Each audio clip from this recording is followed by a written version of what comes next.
Okay, so if you're a nursing student, I'm betting you've heard the whispers about the new Next-Generation NCLEX. Maybe you've even heard a few horror stories. Well, today we're going to cut right through all that noise, separate the myths from the facts, and give you a clear roadmap so you can walk into that exam feeling totally confident. You know the ones, right? That the new exam is impossibly hard, that it's all just confusing case studies, that if you finish too fast, you've definitely failed. It is so easy to get spun up by all the chatter. And that anxiety is exactly what we're going to dismantle today. You know, the best way to shut down that anxiety is with cold, hard facts. So in this explainer, we're going to demystify the NGN, swap out those rumors for reality, and give you the tools you need to walk into that testing center ready to prove you can think like a nurse. All right, so let's pull back the curtain. What really changed back on April 1st, 2023? Well, the good news is the foundation of the exam is still exactly the same. It's a computerized adaptive test, a CAT, which just means it gets harder or easier based on how you're doing. But there is one major new focus. And that new focus is clinical judgment. This is the big one. It's not just about what you know anymore. It's about how you think. The exam is built to measure your ability to make smart decisions in those messy, real-world situations. It's testing the how and the why behind your nursing knowledge. Okay, this is a big one. Let's dive right in and tackle the stuff that causes the most stress. The myths around how long the test takes and how it's scored. This is where so much of the confusion lives, so let's clear it all up right now. You've probably heard this one a million times, right? You finished in what feels like record time, your heart's pounding, and you're thinking, yes, I must have crushed it. Well, it's not quite that simple. Okay, here's the real deal with the timing. The computer isn't looking at a stopwatch. It's an adaptive test, and its only job is to figure out how competent you are.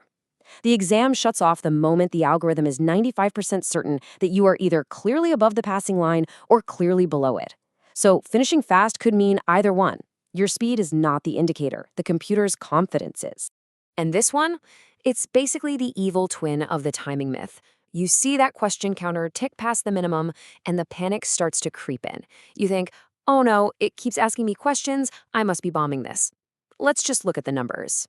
The exam can be anywhere from a minimum of 85 questions to a max of 150. And don't forget, 15 of those are always unscored experimental items. So if your test goes past 85, do not freak out. It doesn't mean you're failing, it just means the computer needs a little more information to get to that 95% confidence level. That's it, it's just collecting data. Oh yeah, the classic select all that applies strategy. Just click everything and hope for the best, right? Well, with the NGN's new scoring system, that strategy can seriously come back to bite you. It is crucial you understand why. So here's the game changer, partial credit. For some of those select all questions, the NGN uses what's called plus/minus scoring. Now you get a point for every right answer you pick, but, and this is a big but, you lose a point for every wrong answer you pick. So guessing is a bad idea. The bottom line is, you have to be deliberate. Look for clues in the question, and only select the answers you truly feel confident about. All right, we've nailed down how the test works and how it's scored. So what about the questions themselves? This is another huge source of stress for people, but I promise, once you see what they're actually asking, you'll realize they're way less scary than they sound. You might hear the number 12 thrown around for new question types, and that can sound, well, terrifying. But hold on, don't let that number spook you. Think of each one as just a different tool in the toolbox, all designed for the exact same purpose, to let you show off your clinical judgment. Now, this is maybe the single most important mythbuster I'm going to share with you today, so listen up. Despite all the rumors, the entire exam has not been replaced with case studies, not even close. Those new clinical judgment items only make up about 20% of your exam. The vast majority, a whopping 80%, are the traditional NCLEX questions you've been practicing for ages. And you know what? These new formats, they're actually super intuitive, because they're designed to feel like stuff you'd actually do as a nurse. You might have to highlight the weird lab value in a patient's chart, or drag and drop phrases to build a nurse's note. They're not trying to trick you. They're trying to see you in action. So if every question is testing this one big idea, clinical judgment, how in the world do you study for that? Well, there's a key, a master key that unlocks the whole logic of the exam. And once you have it, everything makes more sense. See, every single one of those case studies you're worried about, they aren't just a random bunch of questions. They are meticulously designed to follow a logical 6-step process. a process that mirrors exactly how a great nurse thinks at the bedside. And here it is. This is the secret sauce, the clinical judgment measurement model. This is the blueprint for every case study.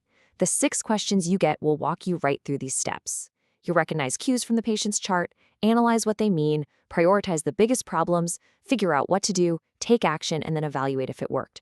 If you can internalize this 6-step flow, you've got a massive advantage.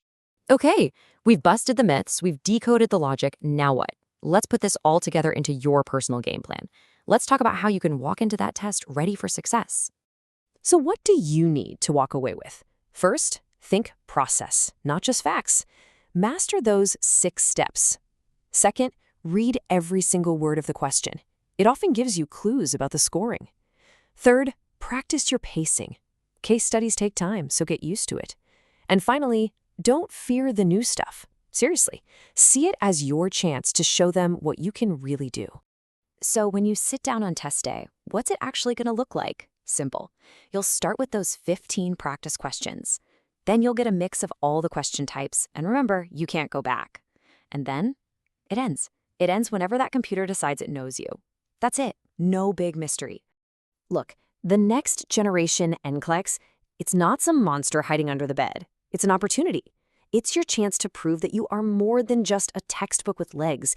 It's your chance to show the world you have the skills, the smarts, and the clinical judgment to be a safe, amazing nurse. You are ready for this.